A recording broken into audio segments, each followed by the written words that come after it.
오늘 하나님의 말씀은 시편 135편 13절로 21절 단락을 보도록 하겠습니다. 시편 135편 제가 말씀드리지만 이게 여호와께서 온 세상의 창조주이시고 그리고 이스라엘 백성을 택하여 당신의 민족, 당신의 백성, 당신의 아들 삼으신 거예요. 그 목적은 뭐냐 하면 아담과 하와에게 주었던 목적과 똑같은 거예요. 하나님의 형상을 닮아 만들었으니까 그 이제 기능적인 면에서나 혹은 그 본질적인 면에서 여러 가지 면에서 하나님의 그 가지고 계시는 그 속성, 성품의 부분적인 게 있어요. 그게 이제 다스리는 것, 이런 것 있고 거룩함이 있어요. 그다음에 창조할 수 있는 능력이 있어요. 그런 것들 이제 살아있다 이 말이에요. 하나님께서는 우리도 그래 살아있는 존재가 되는 거죠. 그래서 찬송하라 이런 거예요. 찬송하라. 우리가 앞단락 1절로 4절 단락에서는 보면 할렐루야 여호와를 찬송하라잖아요. 그렇게 시작했죠.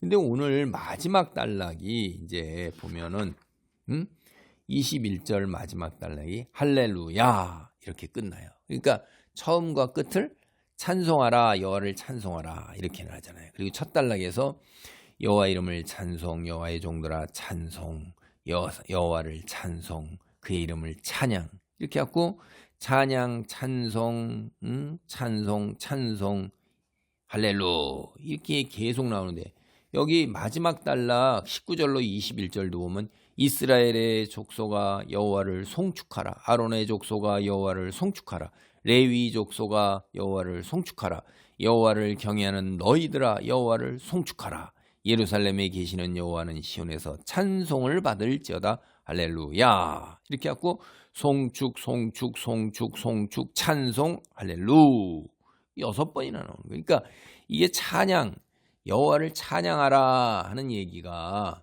앞에서 뒤에서 딱 이렇게 나오면서 가운데가 이제 딱 이렇게 그 이야기가 있는 거죠. 앞뒤가 똑같은 단락으로 찬송하라 하는 얘기를 하는 거예요. 찬송을 할 때 이스라엘 족속아 그래갖고 이스라엘 백성을 부르는 거죠. 족속.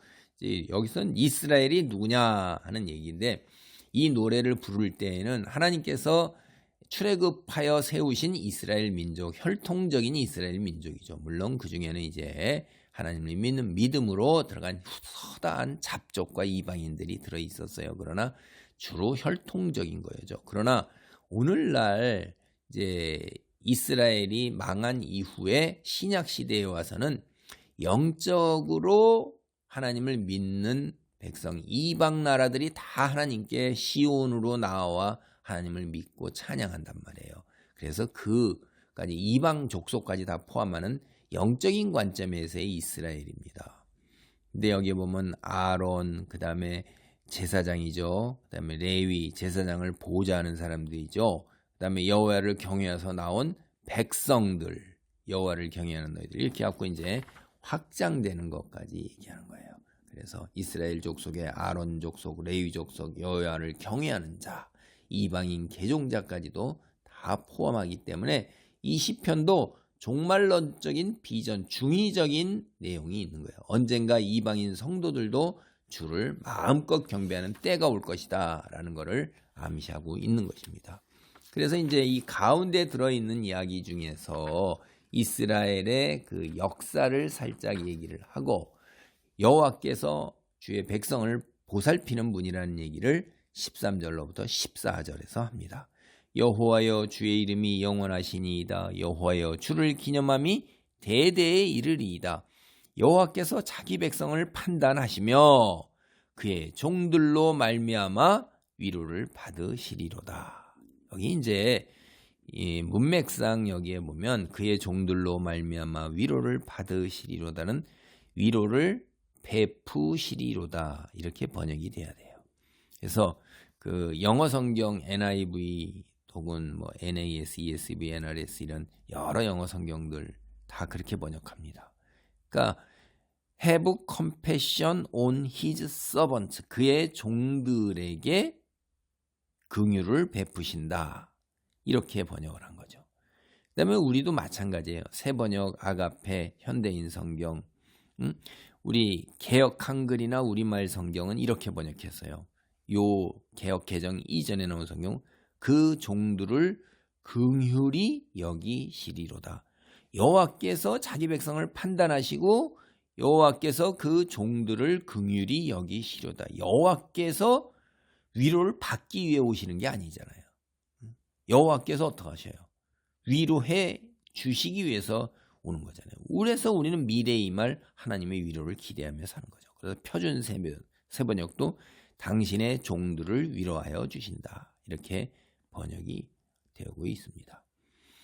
하나님은요, 우리가 은혜를 입은 사람이 은혜를 베푼 하나님을 두고두고 기념해야 되는 거예요. 그거 당연한 거잖아요. 은혜를 입었으면 평생 두고두고 생각하면서 보온을 해야 되는 거니까 하나님의 은혜로 노예에서 해방되고 죄의 종 아래에서 해방되고 대적들로부터 안전히 거하도록 은혜를 입은 주의 백성이 두고두고 하나님의 이름을 기념하는 건 당연한 거죠. 그리고 미래에 오셔서 이제 행하실 우리의 구원도 기대해야 되는 것입니다.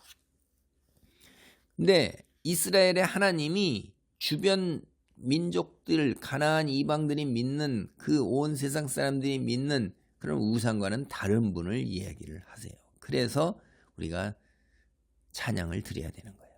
그 우상들이 어떠하냐? 15절로 18절입니다. 열국의 우상은 은금이요 사람의 손으로 만든 것이라. 입이 있어도 말하지 못하며 눈이 있어도 보지 못하며 귀가 있어도 듣지 못하며 그들의 입에는 아무 호흡도 없나니 그것을 만든 자와 그것을 의지하는 자가 다 그것과 같으리로다. 그러니까 이스라엘의 하나님께서 열방의 신들과 질적으로 다르다고 이미 벌써 앞절 5절에서 선언을 했어요. 이게 보면은 우리가 5절을 다시 한번 제가 읽어드릴게요. 5절에 뭐라고 되어 있냐면 내가 알거니와 여호와께서는 위대하시며 우리 주는 모든 신들보다 위대하시도다. 다른 신들은 어때요? 이게 손으로 만들어온 은금 손으로 만들어갖고 말도 못하고 보지도 못하고 듣지도 못하고 호흡도 없어요. 죽었어요. 살아있지도 않아요. 그러니까 은조가 금조각에 지나지 생명력이 없는 거예요. 이 우상을 섬기게 되면 사람이 타락해요. 응? 이 타락한 하나님을 거역한 인간이 만들어내는 게 우상이기 때문에 그것을 섬기게 되면 어떻게 돼요? 하나님의 진리를 봐도 보지 못하고 들어도 듣지 못하고 입이 있어도 하나님의 진리를 입에 올리지도 못해요. 그래갖고 죽은 자가 된단 말이에요. 죽는다는 건 뭐예요? 하나님이 없다는 거예요. 없는 지옥으로 떨어지는 거예요. 영적으로 그 세계를 몰라요. 그래서 만든 자는 의지하는 자는 다 우상처럼 그렇게 돼서 영적으로 죽은 거예요. 그냥 눈으로 볼 때 육체가 살아있는 것 같더라도 그 썩어질 흙으로 돌아오고 나면 영이 죽은 거나 똑같은 거예요. 그때서야 이제 깨닫게 되는 거죠. 이 이야기에 있을 때는 영적으로 완전히 죽은 거예요. 그게 우리는 섬기는 것에 섬기는 것처럼 돼요. 우리가 모범적으로 모델링을 혹은 영향을 받는 사람처럼 어떻게 돼요? 자신도 모르게 말도 행동도 사고도 변한다 이 말이에요. 인간은 그렇게 돼 있어요. 닮게 돼 있어요. 그래서 우리는 우상숭배 완전히 100% 제거해야 되는 것입니다. 기도하겠습니다. 할렐루야. 하나님 감사합니다. 우리의 창조주요 통치자 되신 유일하신 아버지 하나님, 우리에게 생명을 주시고 우리를 구원으로 인도하신 하나님, 살아계시는 하나님, 우리가 믿는 하나님이 그런 분이시므로 우리가 여호와를 믿고 의지하고 찬양할 때 우리의 성품 또한 하나님의 성품으로 거룩하심으로 바뀌며 영원한 세상에 잇대어 사는 능력 있는 자로 바뀔 줄 믿습니다. 우리를 축복하사 은혜를 베풀어 주시고 세상의 우상 아버지 전혀 우리 속에 틈타고 들어오지 못하게 하옵시고 오로지 하나님만을 믿고 의지하게 역사옵소서. 예수님의 이름으로 기도하옵나이다. 아멘.